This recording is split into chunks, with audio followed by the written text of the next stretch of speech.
What's going on, collective listeners? How we doing today? It's Anthony Grasso, your host. Today on the episode, we have Dan O'Rourke. He is the assistant strength and conditioning coach at FIU. It's Florida International University down in Miami, Florida. He's with football, baseball, and beach volleyball. We talk a lot specifically about football. Obviously, they're going through a little bit of a rebuilding phase. They got a bunch of new coaches down there, whether it be strength coaches, Olympic strength coaches, football strength coaches, sports staff, support staff, right? And obviously a new AD. So very interesting concepts there we dive into. And then obviously some of the technology that they're using to try to gain some more investment from the players themselves. So hopefully you enjoy this one and we'll get to it.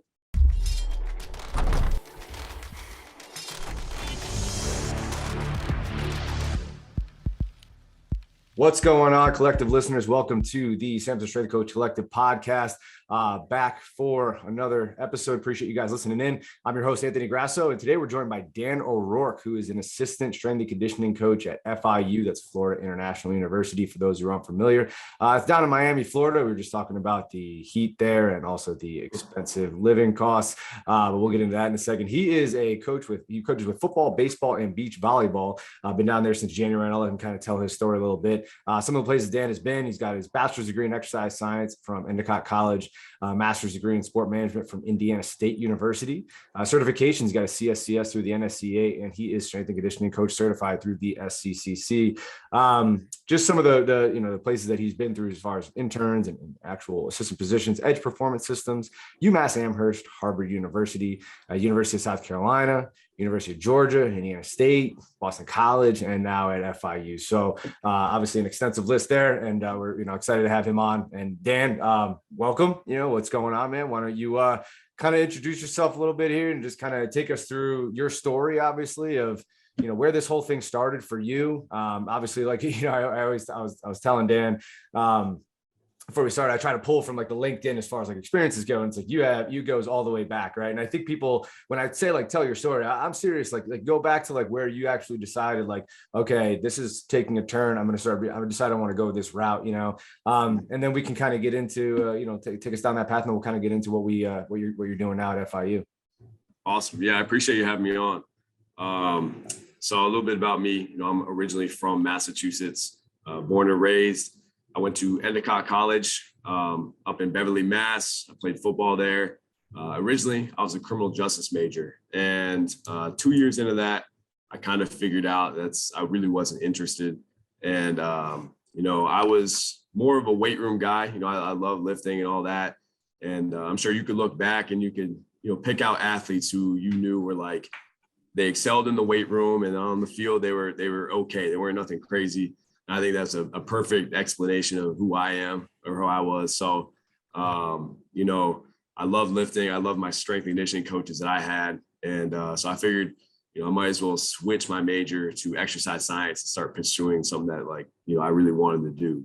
Yeah. Fortunately for me, Endicott required that you do 3 internships before you graduate. So you had to do 2 1-month-long internships, and you had to do a semester-long internship as well. So, that helped me that helped push me to kind of get my foot in the door, because I didn't really know that this field required that you needed to work for free and do internships. So for a long time. Yeah. So I was fortunate for that. So my first internship that I did once I switched was my intern at Edge Performance Systems in Foxborough. It's a private sector gym, and they work with athletes who are youth all the way up to professional. They have some Patriots players, some NHL guys who train there. There is that EPS? Is that their? Yeah. Okay. Yeah. EPS. It sounds so familiar. Yeah. Okay. Yeah. So, I worked with, a whole lot of different sports like hockey, football, all that, from, like I said, youth all the way up to professional. I really liked what I did there. I was there for a month during a winter break. I really wanted to see the other side of things as well, like the collegiate side. So I just started, firing off emails to different schools in the area. And, luckily I heard back from UMass, and I knew nothing about the staff there or anything like that. But I was very fortunate they got back to me, because I think that was, a pivotal internship for me that really set me up for this field. Joe Connolly, he's the director there, and Jimmy Carson and Clayton Curvin, they were the assistants. I started up in May of my junior year. So this summer going into my senior year, and, worked the entire summer there. And, I learned a lot. Coach Joe, he's a smart dude, and, he's a really good coach as well. So from programming all the way to like how he handles situations in the weight room, and, how he created the culture at UMass and all that. I learned a ton that summer, and I tell stories all the time about, stuff that I learned there. And so that really set me up for, I really want to do collegiate strength and conditioning. So after that summer, I went back to school for my senior year. So that first semester, I just, took classes. Going into my second semester, I decided to intern at Harvard University. So that's about an hour away from campus. So I interned, I was taking six classes at the time. So I could only free up like 2 days a week. So I would just travel like 3 a.m., drive into Boston and stay till like 6 p.m. And, it was a grind, but it exposed me to a lot of different sports as well, other than football. They have like 40 something sports there. So, you have your typical sports, baseball, football. Then you also got, fence or water polo, sailing, sports like that. So definitely, I was exposed to different personalities, different backgrounds. So I think that helped me as a coach and set me up for working with my own Olympic teams in the future. And after that, I figured I really want to get into football. And I figured doing a big football internship would kind of set me up for that. At least like I would know some people, see what it's like. So I decided to intern at the University of Georgia right after I graduated. So finished up my graduation, and then a week later moved down to Athens, and I started working for Coach Sinclair and his staff. And I think that was also a huge, huge step for me, because not only was I learning from, Coach Sinclair and his, staff, who's now on the, head jobs elsewhere and this and that. I was seeing how he programmed for, elite sport, with elite talent.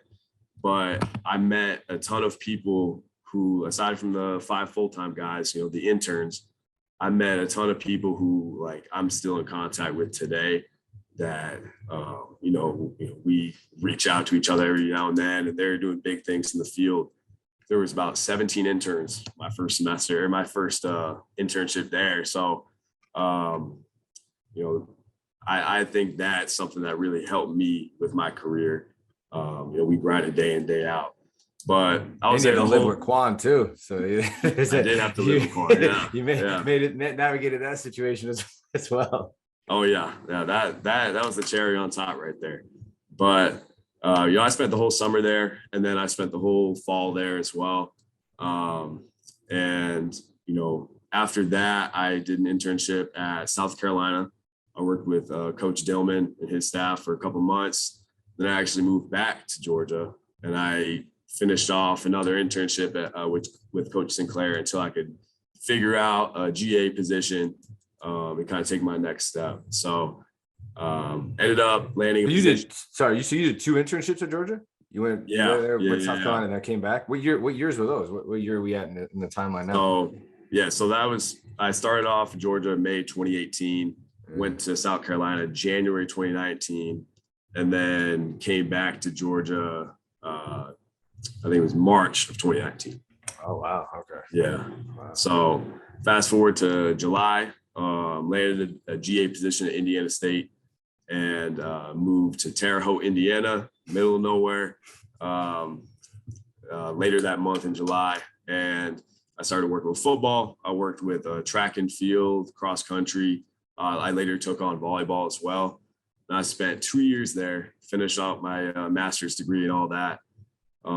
Kind of had a few things sort of like, full-time jobs. I was, in the air, and then ended up not getting anything. But, I figured, okay, I'm not going to spend, this, because I was done at Indiana State. I wasn't going to, waste my time sitting around. I was going to go out and intern and kind of like continue to work and, get experience, meet more people until I found a full-time job. So I went to Boston College, interned for Coach Matus, and his staff for the summer of 2021. And eventually later that summer, I think it was like late July, early August, I got a call back from my boss at Indiana State, offered me a full-time position. So I moved back to Terre Haute, Indiana, picked up baseball, still worked with football and track. And I was there for maybe 6 months, maybe less, probably less than that. And then December 2021, ended up getting in contact with Coach Durfee at FIU and landed this position down here. So I've been down in Miami since January, and I love every bit of it. It's definitely a different change of pace, that's for sure. But different change of pace than Indiana. Yeah, for sure. That's wild, man. That's a wild story. That's kind of, obviously, like every single time we get someone new on the podcast, there's always like some different story, and everybody's kind of got their different, little journey, right? And yours, a lot of like bouncing back. What I think is what I picked up on that is you decided, all right, like no matter what, I'm going to stay in the game. Like no matter what the case was, I'm going to continue trying to stay in the action, And I know it's tough because like I think a lot of people preach that. It's not as easy as it seems. You know what I mean? Even for someone who's super eager and at some point, like you have to make money. Obviously, you need to support yourself. You probably get to a certain age where it's like, hey, like how much longer can I work for free for? Right? And like, there's only so much that you can do, especially living in some of the places you have to live in too. It's like, it's not like, like maybe living in Georgia isn't necessarily expensive, but it is when you're not getting paid. Right. So it's like, I think that there's some interesting aspects there. Obviously waking up at 3, like it seems like you basically did it all in this journey so far. And how old are you now? You're super young still. Yeah, I'm 26. Yeah, you're 26 years old, and I feel like you've already had like a full onslaught of experiences, whether it be like ranging from obviously the different places, and then obviously the different types of scenarios that you come across. I gotta ask, like there had to be at some point where you're like, maybe I should have stayed in criminal justice. Was there, or maybe not even so much that, but just more so like, hey, maybe this isn't going to happen. You know what I mean? Like, was there ever a point like along this journey where you're like, and it may have been earlier or later where you're like, I don't know, man. I don't know. Like this might not work.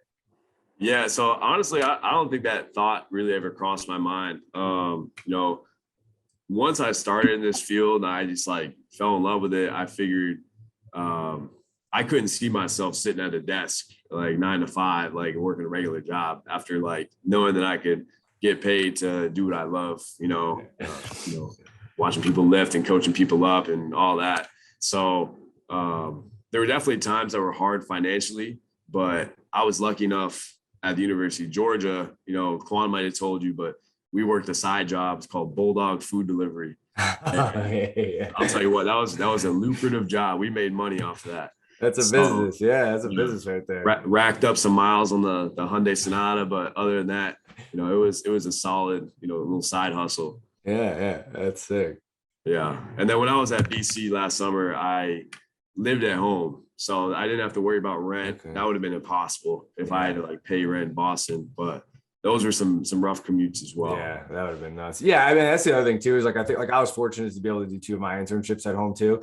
And I think that's one thing that people take for granted is like, oh, like, I need to go here. I need to do this big. It's like, dude, just find some schools in your area. I mean, granted, I do understand. And I still believe in now, right? You decide at some point you're like, hey, I kind of need a big logo on my resume. And that sounds shallow, right? But it's really not. We all understand how it works. You can be as thorough as you want, right? But it definitely helps when you get a little bit of a push from some of those bigger name schools, because it shows you can obviously exist in a bigger operation. And for whatever reason, right? The athletic directors value that stuff and blah, blah, blah, even though there's a ton of very valuable experiences that can be provided at the D2, D3 level at a local university that's 15 minutes down the road from where you live. You save some money, right? You get yourself in a good position, and you don't have to, bury yourself by the time you're done with your internships. But I think the key thing is that going back to what you said before, I remember when I was down in Alabama, when I was done with my first internship, like in the collegiate world after, working in the private sector, it was like, Scott Cochran looked at me, he's like, yeah, man, he's like, he's kind of, we were talking about whether I should stay or whether I should go get another experience, like obviously just have more on my resume. And he's like, yeah, unfortunately, this is a field where it's like, any other profession, you do an internship and you're most likely going to find a job, whether at that place or somewhere else. He's like, in this industry, he's like, you're probably going to have to do 2 or 3, maybe even 4. Sometimes dudes intern for like 2 to 3.5 years, even at my age at the time, when I was your age. Yeah, I was your age interning for my first, you know what I mean? So it's just, and then you see it all the time, right? So, No, I think that's awesome, man. That's really cool. It's a wild story, but yeah, I mean, waking up at 3. So how far was that commute to BC from where you were living? It was like just under an hour. Yeah. So, we'd have to be in at like 4 a.m. So the alarm would go off at 3 and, Oh, you're on the wow. road by 3:30. No So, doubt. Good old yeah. strength and conditioning time. Oh, 3 yeah. a.m., 4 a.m. just, Yeah. just those like middle of nowhere hours of the night. You know what I mean? It's just Oh, yeah. flows. It's cool, man. That's good stuff. Well, I appreciate it. So yeah, definitely pumped to have you on this. So I know, we had talked about obviously what's going on at FIU now. You've got some thoughts and some kind of, some insight on how you guys have been approaching sort of like rebuilding or whatever term you're going to use, obviously with the new coaching staff that you guys have, the new insight, the new influence that you have. So why don't you kind of take us through a little bit of what you guys are doing, like, kind of what you talked about before, like some of the new changes that have been made, and we can just kind of get into some of that stuff. Yeah, for sure. So before I got here, FIU, they had hired a new athletic director, Scott Carr. And he had hired a new head football coach, Mike McIntyre, who hired my boss, Coach Durfee. So, brand new, football staff, brand new strength staff. The only guy who stuck around was our basketball guy, Jack Sprague. So, Sprague's down there. Wasn't he at the Citadel? He was, yeah. Okay, He's yeah, a Northeast guy. He's a Massachusetts guy. He is. Yeah, get along. you hear the accent on him for sure. Yeah. Oh, yeah. But yeah, so we came in and there was a lot of work that had to be done. This team needed a rebuild. So basically, like this team, their last win against an FBS opponent was 2019. And 2020, they played a season, they played a couple games, but they won 0. And then last season, they won against Long Island University week 1 and lost 11 straight. So there was like a lot of change that needed to occur. And, when we got here, we didn't really know what to expect, what talent we were working with, the attitudes, personalities, but it was a lot better than I expected. These guys, they knew that they needed change. They knew that they needed like a push and something that was different than what they had in the past. So, they were very receptive and very open to, the way we wanted to do things, the way Coach McIntyre wants to do things, because they were sick and tired of losing. They wanted to, feel success and wins. And, they definitely have the capability to do that. We're in South Florida. We got a lot of South Florida guys and a lot of talented, skilled players and this and that. So the pieces are on the board. They just needed, a little more structure, a little more, positive influence. So I was very fortunate to watch and work with Coach Durfee during this time, because he has done a tremendous job of rallying this team and, giving these guys the love that they need. Not necessarily cussing them out every day, but like loving them up and just kind of like pulling them along, instead of bringing them down. And I think these guys have bought in to what we've been doing. And a lot of that has to do with like, I think the investment that we've made, not only in our coaching, but the weight room as well. So we showed up, our weight room is enormous. It's like 14,000 square feet. It's 30 feet high. So you can run multiple teams in here, and like basketball, football, like you can run them no problem at all. 26 platforms, so you have space to do anything you want.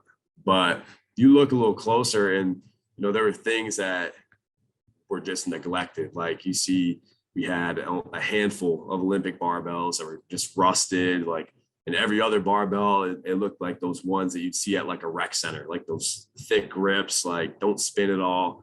All the upholstery and the benches are all torn up. So a lot of like things that we needed to kind of, get done as soon as we got here. But Coach Durfee has done a very good job of explaining the importance of why we needed these tools. And, our athletic director, Scott Carr, he's in here every morning. He runs on the treadmill, he trains, he lifts weights. So it's good to have someone like that see what we're seeing instead of like trying to communicate it and sell him on it. Like he knows what we're working with. So we were able to get some funds together and, replace all the barbells. You got 26 illegal barbells that came in a couple months ago. We reupholstered the benches, got brand new bands, this and that. And the guys start to notice that, like the football players, every other sport, they notice that we're investing in them and investing in their best interest because, we couldn't do what we needed to do with, that old stuff. And then one of the bigger things that, we're really starting to get done now is getting technology in the weight room. So I think the most technology we had when we first got here was like a couple TVs and the stereo system. So, Coach Durfee had Perch when he was at Duke, and he brought a demo unit. So we were lucky enough to have a demo unit, and then we ended up getting a demo unit of Force Decks and a demo unit of a Nordboard. And by having like this one unit, although we couldn't train everyone, we trained specific guys on this. For those who don't know, Perch is a velocity-based training system, uses a camera instead of a string. So it just tells you bar velocity, it attaches to an iPad, you can upload all of it. And so we were able to train a rack of guys, certain guys would train on it every single day throughout the whole winter, throughout the whole spring, throughout the month of May, and now into the summer. And those guys being, consistently on there and, really learning the value of intent and really, driving through the floor and punching and this and that, those guys, when we look at our data on the Force Decks, we've noticed changes, you see their rate of force development, their braking rate of force development, their RSIs, they're compared to their position group, those guys who consistently use it, they're far and above the other guys. And whether that's in like an adaptation or like something physiological with their nervous system or their tissue or whatever, or it's just learning the concept of applying force into the ground, those guys are making bigger strides than the other guys. So by having like those two technologies and kind of showing like the progress that we can make by using that, we use that as like a selling point. And, Coach McIntyre was able to get some funds, and now we're going to get, 16 Perch units in. Okay. So we'll have those in probably a couple weeks, almost like a full install. So by just like showing these guys like the investment that we're making, and all these different things that they haven't experienced before, I think we're really starting to kind of rebuild this team and set them up for success, going forward into this next season. Yeah, it's interesting because I remember, obviously we had talked about all the experiences that you've had prior to getting to FIU, and now this is actually like to think that you could have one other experience, right? That is completely new endeavor. It's a completely new adventure, I guess you could say, of like going into a program that's essentially getting rebuilt from the ground up, right? Like you talk about like, the upholstery on the bench is no good, and obviously you've got these, sort of like rec center type barbells that are, being, and the players notice that stuff, like you said, and obviously it's interesting. So to kind of get into like, before we get into some of like technology and all that kind of stuff, I do have some questions about Perch and whatnot, but like the, just the overall vibe, like, did you and, the other guys meet and we're like, hey, like, here's how we need to approach this from like an emotionally, an emotional perspective, right? Like, here's how we're going to communicate with these players. Here's how we're going to actually approach them, right? Like all like X's and O's aside, like, was there, some sort of like, understanding of like, hey, here's who we need to be for these guys. Here's what they're coming off of. Here's what they've been through.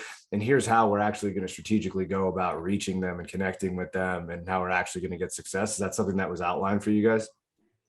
A little bit, yeah. So Coach Durfee, he was the first one who got here. And then all of us kind of like got in a couple days or a week later. And then eventually we had a full staff. But he would call us and he would tell us how like the lift would go, and he'd say, these are good kids. These guys, like, they want to be pushed. They're very receptive to what we're doing. And, but we also understood, like, living in South Florida, knowing where some of these kids come from, Some of them don't come from 2-parent households. They come from some bad areas. They needed more love than anything else, and I think that's just the way Coach Durfee is. He could probably do that with any program. He's not one to run guys into the ground and bash them. That's just who he is. And I think our whole staff just kind of fell in line with that. And I think that helped us with buy-in for sure. It's like these kids might not have been used to that.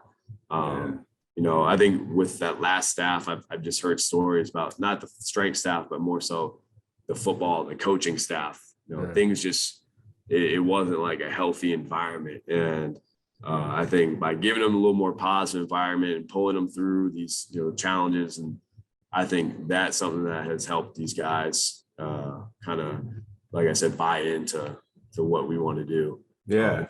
Change the culture around here. Yeah, no doubt. It's amazing what you can do when like people actually feel comfortable in the environment that they're operating in, right? Like you get like these kids and you're like, hey, listen, like instead of me just like cussing you out and pretending that I'm gonna, be some other like aggressive authority figure in your life, I'm actually gonna, sort of provide you with a decision-making process, a little guidance, right? Like you said, like love them up, you know what I mean? It's like, it's amazing. Like, I don't really understand like why strength and conditioning feels like it needs to go in a different route than that. You know what I mean? It's like, if you actually show them some respect, like the players are going to show you some respect in return, right? That's usually how it goes. So, at least, you'd hope, right? So yeah, no, it's awesome. I really appreciate the fact that you guys are taking that approach, right? I think it's a good sign too, that the industry may be heading in a good direction, heading in a direction where there's some sensible people at the top making these decisions of how to connect with players.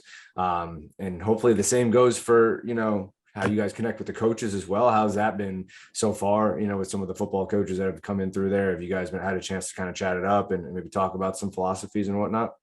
Yeah, well, my light just turned off. You're good.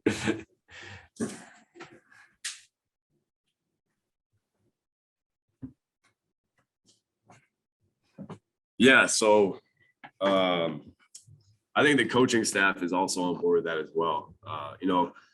It's not like a whole, don't get me wrong, it's not a lovey-dovey environment and these kids just get patted on the back for everything, it's still a standard. But getting that standard is not going to be done by making these kids hate football and making them hate lifting weights. Right. It's going to come from building a relationship with them. And I think these coaches, the football staff gets it as well, because they're, younger guys as well. Like some of these guys are a couple of years older than me, or late or early 30s.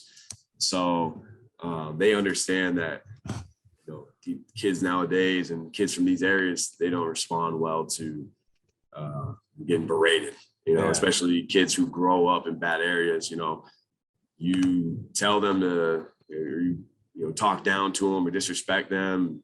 They'll just shut off. They'll shut down. So you're finding different ways to kind of get them in the right direction. I think these coaches, they all understand that.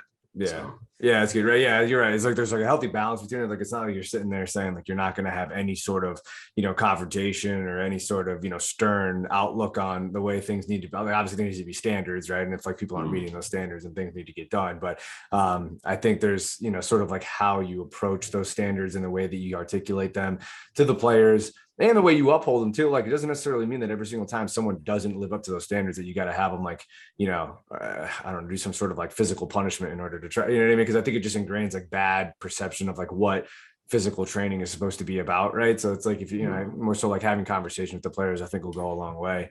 Kind of getting into like like I always ask like how people like go about motivating players, right? Whether it be, some people will talk about like, oh, like I appreciate, the idea of just like creating consistent lifestyle habits and discipline within my players or whatever the case is. Some people are like, oh, this is how I like to motivate players. Here's how I connect with them. Obviously, it seems like you guys are motivating the players thus far through just simply showing, like you said, an investment in the program. Like you care, right? Like I think that'll go a long way. But specifically when it comes to like how you guys are going about like motivating them, right? Like what is it that you see these guys respond to, right? Like, and obviously maybe some of it has to do with the technology. We can kind of get into that, but what are some of the things that you feel like, all right, these players are really responding to this type of, whatever it may be? Yeah, I think showing them that like what they've had in the past, or, what they've been in the past is like dysfunctional.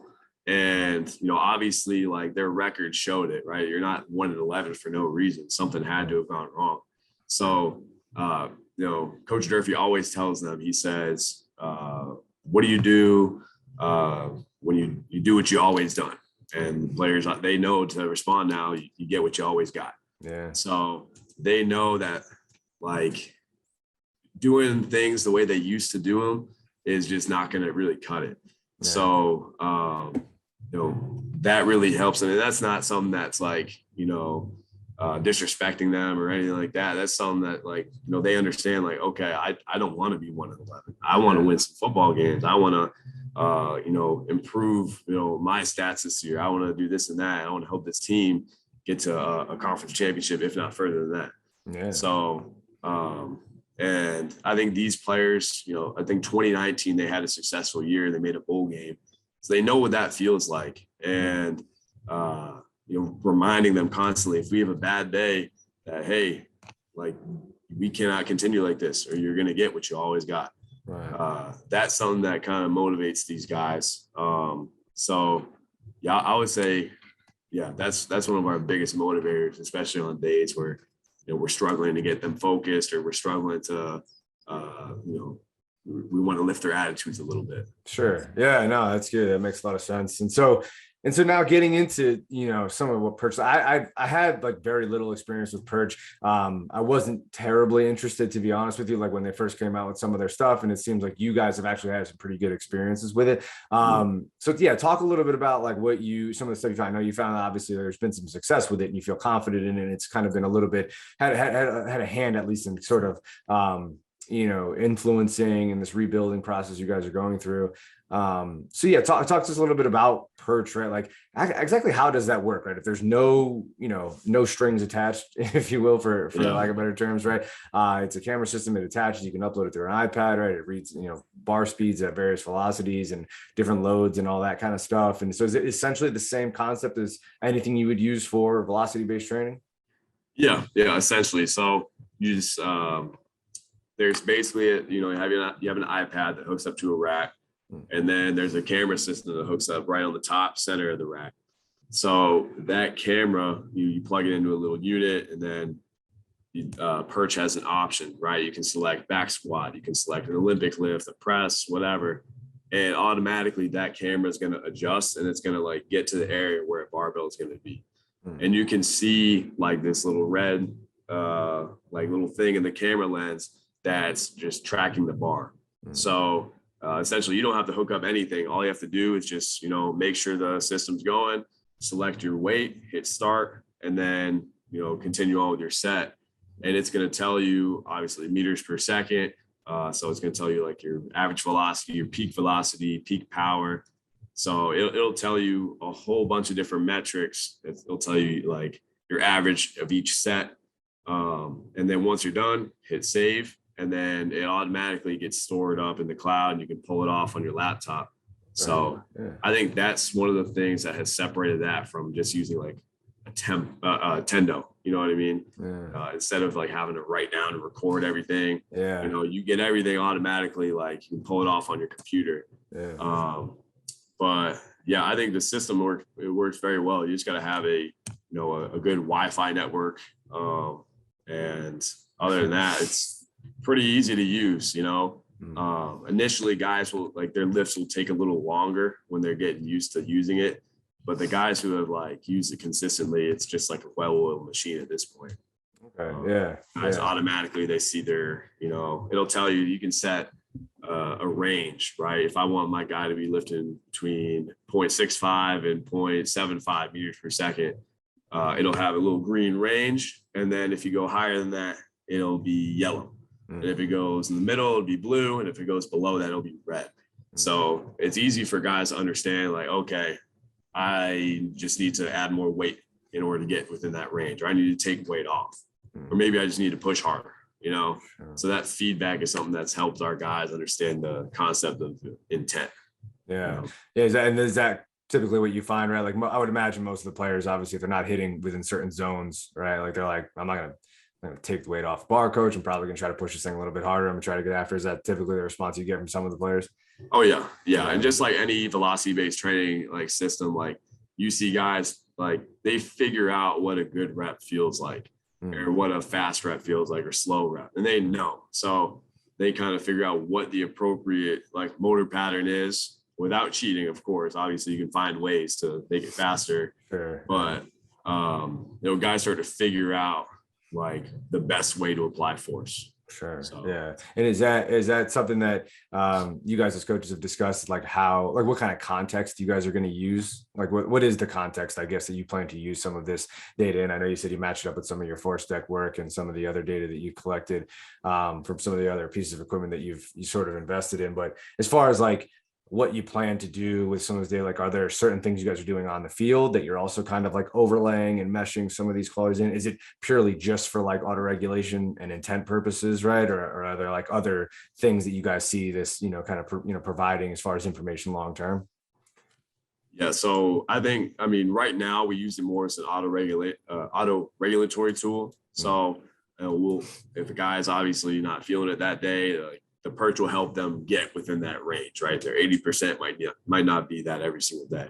So that, and as well as the intent part, that's the two biggest things that we use it for.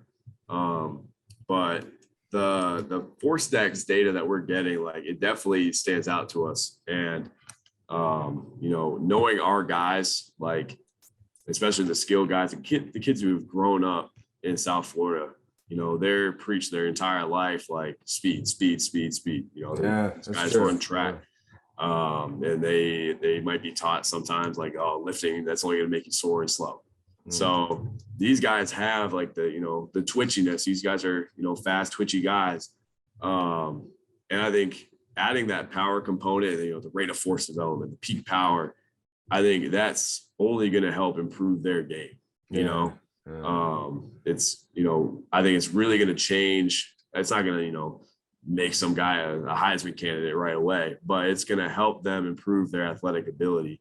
Not just specific to squatting faster, but if they have the ability to apply strength faster out on the field, instead of just relying on just their speed, I think they're going to become a more well-rounded football player. So, we haven't done any measurement yet as far as, we don't have like timing gates or anything like that. So we haven't done a whole lot of like measurement on the field, but from what we're getting on the force decks with our counter movement jumps, we're seeing, a positive trend. So. Yeah, that's good. Yeah. And as far as like on-field work, are you guys kind of like, obviously, getting out ahead of some of the work? Like, obviously we know that like, and this was always kind of my criticism, and everybody's listening to the podcast probably heard me say this 1,000 times. So I don't mean to beat a dead horse, but like velocity-based training in general, right? Like a lot of the velocities that you can reach in the weight room are pretty much, it could be anywhere from like 5 to 6 meters per second away from the speeds that these guys are going to achieve on the field. So like, are there things you guys are doing like out ahead of that are preceding some of the work that you're doing in the weight room as far as like actual sprint work and plyometrics and some of the other things that I guess live on the faster side of the force velocity curve? Yeah. So we'll do, before lifts, we'll sprint, we'll jump, we'll do plyos, all this and that.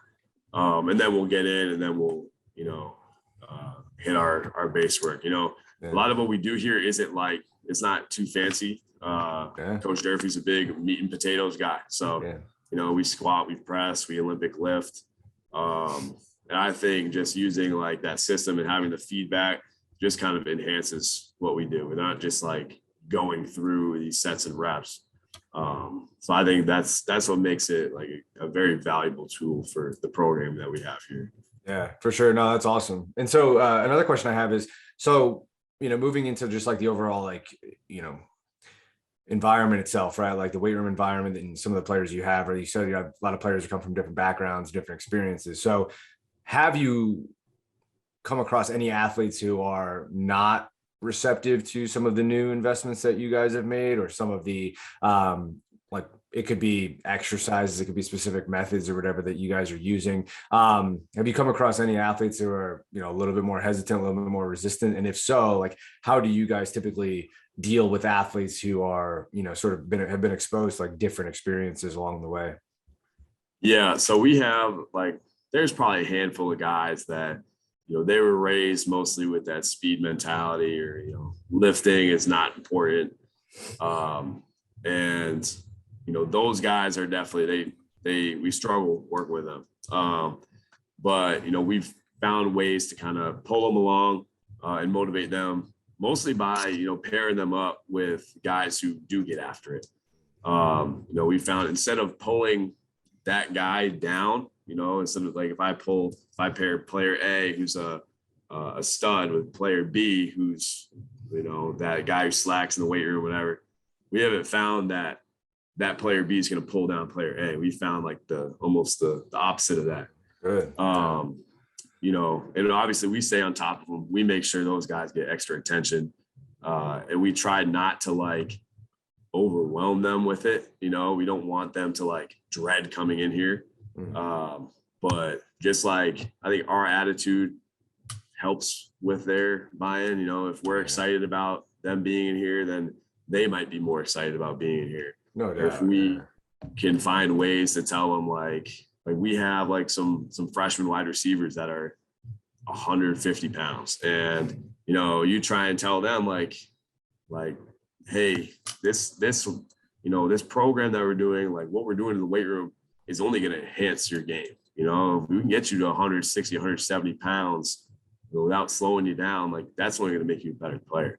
So if you find ways to show them or tell them that like there's value in what we're doing, it's not just like, a waste of time, then they're going to be more bought into it, No doubt. Yeah. I think it's pretty interesting. I think about it all the time. I'm like, man, now that I've like removed myself like from the college game, it's like you get a little bit more context, and it's like, it is kind of wild. Like you probably do have a decent amount of guys who, it's not even that they don't want to lift, but it's almost like, or like it just could be like the training environment in general. Like imagine being told every day, Dan, that like you have to train with this group of people at the same time all the time, right? And it's like, someday, and that maybe that sounds appealing, like as an athlete when you're getting taken care of, or whatever the case may be. But sometimes it's just like, I like to do my own thing. Like I want to be able to kind of rock and roll, but I have to be told like what type of training I'm going to be doing and what time I'm going to be doing it at and who I'm going to be doing it with, right? And like I think that coming from a situation where especially some of these players are, despite the fact that football is a team sport, there's a lot of individuals within the team sport, right? A lot of these guys have come from areas where they're the best player wherever they came from, right? So it's like to have to go into that environment and be like, okay, now I got a bunch of dudes telling me exactly how I am supposed to and allowed to like train my own body and lift and how I want, even just from like a basics of just like lifestyle and like exercise in general, right? So I think like establishing that trust is obviously huge, but it's awesome when you can get it to where it's like, hey, listen, like, we're gonna be here, we're gonna hear you guys out, we're gonna try and like figure out a way to bring the best out of you by pairing you with somebody who may actually be able to provide you with that stimulus that you need to kind of find a way to feel like this is worth your time, right? Because it is, you know what I mean? It's just, I don't mean to make it sound so morbid, but it definitely can be challenging, right? Like when you're a kid, it's like naturally teenagers don't like to be told what to do anyway, right? Like 17, 20-year-old kid, like I didn't want to be told what to do when I was that age, right? I still don't. I'm 31. So it's like, it's like, what are you going to do? But I think it is cool that you guys have taken that approach. And so just a couple more questions. I don't want to take up too much of your time. I know you guys are busy, got stuff going on, but the field itself, you obviously are somebody, like you said, you're 26 years old. You've been through a whole, variety of experiences, right? Your current take on the pulse of strength and conditioning industry, and from all the places that you've been, like, good and the bad kind of thing, but like, where do you think that this situation needs to head, and how, we need to continue to establish ourselves to actually have some clout? Yeah, people need to understand that there's a million ways not a million ways, but there's several ways to go about, what we do. And obviously, like what we do at FIU is not gonna be the same thing that you'll do at Harvard or, one of those other schools. So I think, coaches need to understand that, and they need to know that, like, you can't just be bashing what another coach is doing because you might not know the whole context, right? I think sometimes strength coaches get a bad rap for being that juice guy or being, I don't know, somebody call him like a clown or something like that. But, I think coaches need to understand that if it works for them, it works. They don't need to bring down what other strength coaches are doing. I think there's way too much arguing on social media about, what we do. So I think we might never come to that, that time, but I think that's something that's kind of brought our field down. It's the amount of disagreement in what we do. Yeah, I agree.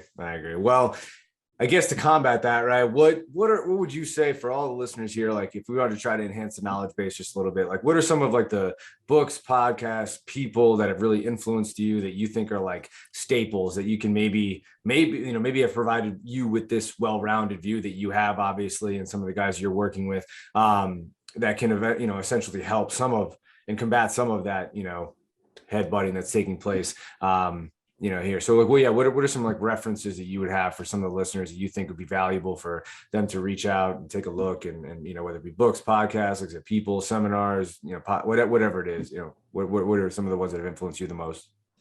Yeah, I think Coach Sinclair at the University of Georgia, when I interned for him, I think he did a really, really good job of getting his guys bought into their program. I think he's one of the more creative strength coaches that I've got the opportunity to learn from.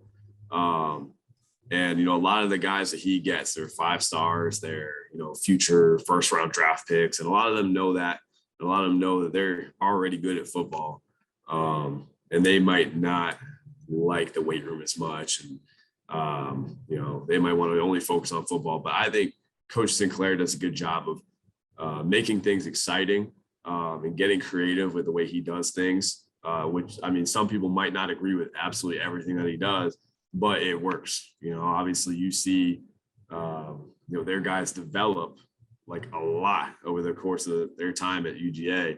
And they absolutely killed the combine. So something had to have been working, obviously national champ. So I think, he was a great resource for me specifically. But, as far as like resources, like books, I really liked, I think Quan put me on with it. It was actually The Process. Yeah. I think that's great. Yeah.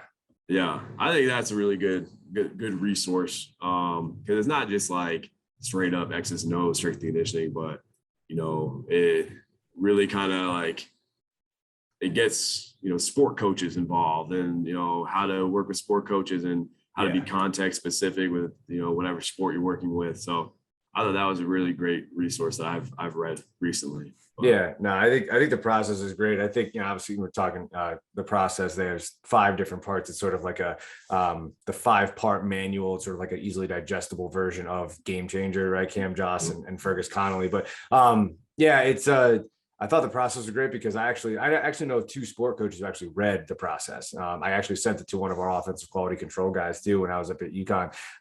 They like when I read the first couple pages of it after I finished Game Changer. I read the first couple pages of the process and I'm like, oh, they did it. Like they found the terminology that we need to have in order to from like a zoomed out philosophical perspective to zoomed in.